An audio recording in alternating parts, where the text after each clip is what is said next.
Hi friends, welcome to Tanu cooking hut. ಈ ಚಳಿಗಾಲ ಹಾಗೂ ಮಳೆಗಾಲದಲ್ಲಿ ಜ್ವರ ಹಾಗೂ ಶೀತ ಆಗ್ತಿದ್ರೆ ಈ ಅಂಬ್ಲಿಯನ್ನು ಒಮ್ಮೆ ಮಾಡಿ ಕುಡಿರಿ, ಬೇಗ ಕಡಿಮೆ ಆಗುತ್ತೆ. ಹಾಗಾದರೆ ಹೇಗೆ ಮಾಡೋದು ಅಂತ ನೋಡೋಣ ಬನ್ನಿ. ಮೊದಲು ಗ್ಯಾಸ್ ಆನ್ ಮಾಡಿ ಒಂದು ಕಡಾಯಿ ಇಟ್ಟು 1 ಬೌಲ್ ಹುರುಳಿ ಕಾಳನ್ನು ಹುರಿತಿದ್ದೀನಿ. ವೆಯ್ಟ್ ಲಾಸ್ ಮಾಡಬೇಕು ಅನ್ನೋರಿದ್ರೆ ಹುರುಳಿ ಕಾಳಿನ ಸಾರು ಮಾಡಿ ಊಟ ಮಾಡಿ ವೆಯ್ಟ್ ಲಾಸ್ ಆಗುತ್ತೆ. ಗ್ಯಾಸ್ಟ್ರಿಕ್ ಹಾಗೂ ಕಿಡ್ನಿ ಕಲ್ಲಿನ ಸಮಸ್ಯೆ ಇದ್ದರೆ ಈ ಹುರುಳಿಕಾಳು ತಿನ್ನೋದ್ರಿಂದ ಕಡಿಮೆ ಆಗುತ್ತೆ. ನೋಡಿ, ಈ ಥರ ಹುರುಳಿಕಾಳು ಚಟಪಟ ಅಂದು ಕಾಳು ಸ್ವಲ್ಪ ದಪ್ಪ ಆಗುತ್ತೆ, ಆ ಥರ ಹುರ್ಕೊಳ್ಬೇಕು. ಹುರಿದಾಗಿದೆ. ಈಗ ಇದು ತಣ್ಣಗಾಗಬೇಕು. ಒಂದು ತಟ್ಟೆಗೆ ಹಾಕ್ತಿದ್ದೀನಿ. ನಾನಿಲ್ಲಿ ಸ್ವಲ್ಪ ಕಾಳನ್ನು ಕಡಾಯಲ್ಲೇ ಮಿಕ್ಸ್ತಿದ್ದೀನಿ, ಮತ್ತೆ ತೋರಿಸ್ತೀನಿ ಇದರಿಂದ ಏನು ಮಾಡಬೇಕು ಅಂತ. ಈ ಹುರುಳಿಕಾಳು ಕಂಪ್ಲೀಟಾಗಿ ತಣ್ಣಗಾಗಬೇಕು. ಇದರಲ್ಲಿ ಪ್ರೋಟೀನ್ ಇರೋದ್ರಿಂದ ಬಾಡಿ ಸ್ಟ್ರಾಂಗ್ ಆಗುತ್ತೆ. ಹಾಗಾಗಿಯೇ ಕುದುರೆಗೆ ಹುರುಳಿ ಕಾಳನ್ನು ತಿನ್ನಿಸ್ತಾರೆ. ನೋಡಿ, ಈಗ ಕಾಳು ತಣ್ಣಗಾಗಿದೆ. ಒಂದು ಮಿಕ್ಸಿ ಜಾರಿಗೆ ಹಾಕಿ ನೈಸಾಗಿ ಪುಡಿ ಮಾಡ್ಕೊಳ್ತಿದ್ದೀನಿ. ಸುಸ್ತು ನಿಶಕ್ತಿ ಆದಾಗ ಈ ಹುರುಳಿ ಅಂಬಲಿಯನ್ನು ಮಾಡಿ ಕುಡಿದ್ರೆ ಕಡಿಮೆ ಆಗುತ್ತೆ. ಹೀಗೆ ನೈಸಾಗಿ ಪುಡಿ ಮಾಡಬೇಕು. ಈಗ ಇದನ್ನು ಜರಡಿ ಮಾಡಬೇಕು. ಜರಡಿ ಮಾಡಿದಾಗ ಇನ್ನೂ ಇದ್ರ ಮೇಲೆ ಹಾಗೆ ಕಾಳು ನುಚ್ಚಾಗಿ ಇರುತ್ತೆ. ಈಗ ಇದನ್ನು ಮತ್ತೊಮ್ಮೆ ಮಿಕ್ಸಿ ಜಾರಿಗೆ ಹಾಕಿ ಪುಡಿ ಮಾಡಬೇಕು. ನೋಡಿ, ಈ ಥರ ಬಂದಿರುತ್ತೆ. ಈಗ ಇದನ್ನು ಮತ್ತೆ ಮಿಕ್ಸಿ ಜಾರಿಗೆ ಹಾಕಿ ಪುಡಿ ಮಾಡ್ತಿದ್ದೀನಿ.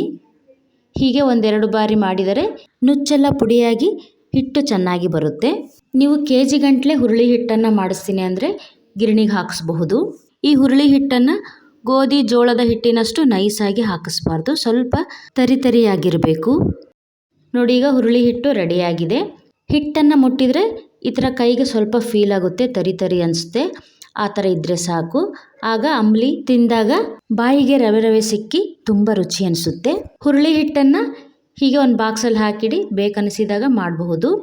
ಈಗ ನಾನು ಅಂಬ್ಲಿ ಮಾಡೋದನ್ನ ತೋರಿಸ್ತಿದ್ದೀನಿ. ಗ್ಯಾಸ್ ಆನ್ ಮಾಡಿ ಒಂದು ಸಾಸ್ ಪ್ಯಾನ್ ಇಟ್ಟು 1 ಗ್ಲಾಸ್ ನೀರು ಹಾಕ್ತಿದ್ದೀನಿ ಇದಕ್ಕೆ.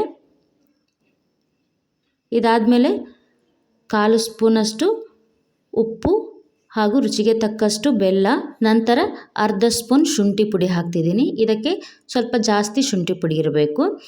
ಈಗ ಅದು ಕುದಿಯುವಷ್ಟರಲ್ಲಿ ಮತ್ತೊಂದು ಬೌಲಿಗೆ 1.5 ಸ್ಪೂನ್ ಹುರುಳಿ ಹಿಟ್ಟನ್ನು ಹಾಕಿ ಸ್ವಲ್ಪ ನೀರು ಹಾಕಿ ಈ ಥರ ಮಿಕ್ಸ್ ಮಾಡಿಟ್ಕೊಳ್ಬೇಕು. ಹೀಗೆ ಮಾಡೋದ್ರಿಂದ ಗಂಟಾಗೋದಿಲ್ಲ. ನೋಡಿ, ಈಗ ನೀರು ಕುದೀತಿದೆ. ಒಂದು ಬಾರಿ ಹಿಂಗೆ ಚೆನ್ನಾಗಿ ಮಿಕ್ಸ್ ಮಾಡಿ ಈಗ ಇದಕ್ಕೆ ನೀರಲ್ಲಿ ಮಿಕ್ಸ್ ಮಾಡಿಟ್ಟ ಹುರುಳಿ ಹಿಟ್ಟನ್ನು ಹಾಕ್ತಿದ್ದೀನಿ. ಈಗ ಚೆನ್ನಾಗಿ ಮಿಕ್ಸ್ ಮಾಡಿ ಇದು ಚೆನ್ನಾಗಿ ಕುದಿಬೇಕು. ಮಿನಿಮಮ್ ಒಂದು 5 ನಿಮಿಷನಾದರೂ ಚೆನ್ನಾಗಿ ಕುದಿಸ್ಬೇಕು. ತುಂಬ ಗಟ್ಟಿಯಾಗಿರಬಾರ್ದು. ನೋಡಿ, ಈ ಥರ ಇದ್ದರೆ ಸಾಕು.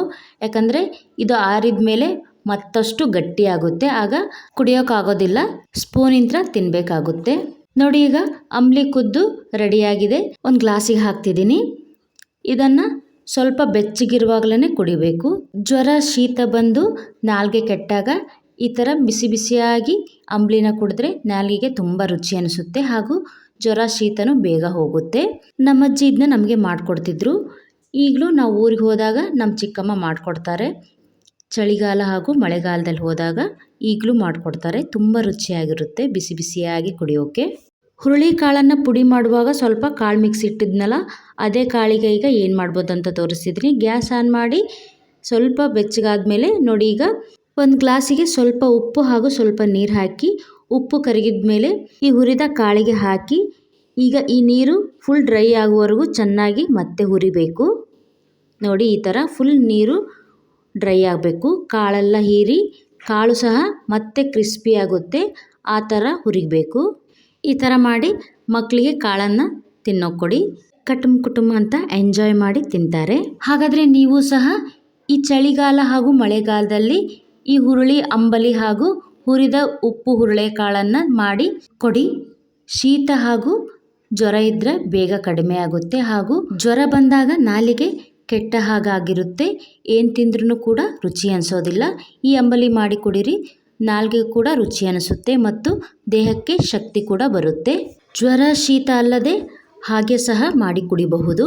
ಹಾಗಾದರೆ ಈ ರೆಸಿಪಿ ನಿಮಗೆ ಇಷ್ಟ ಆದರೆ ಲೈಕ್ ಮಾಡಿ, ಶೇರ್ ಮಾಡಿ, ಫಾಲೋ ಮಾಡಿ, ಹಾಗೆ ಸಬ್ಸ್ಕ್ರೈಬ್ ಆಗಿ. ಹೀಗೆ ಪ್ರೋತ್ಸಾಹಿಸಿ. ಮತ್ತೊಂದು ರೆಸಿಪಿಯೊಂದಿಗೆ ಸಿಗೋಣ. Thank you.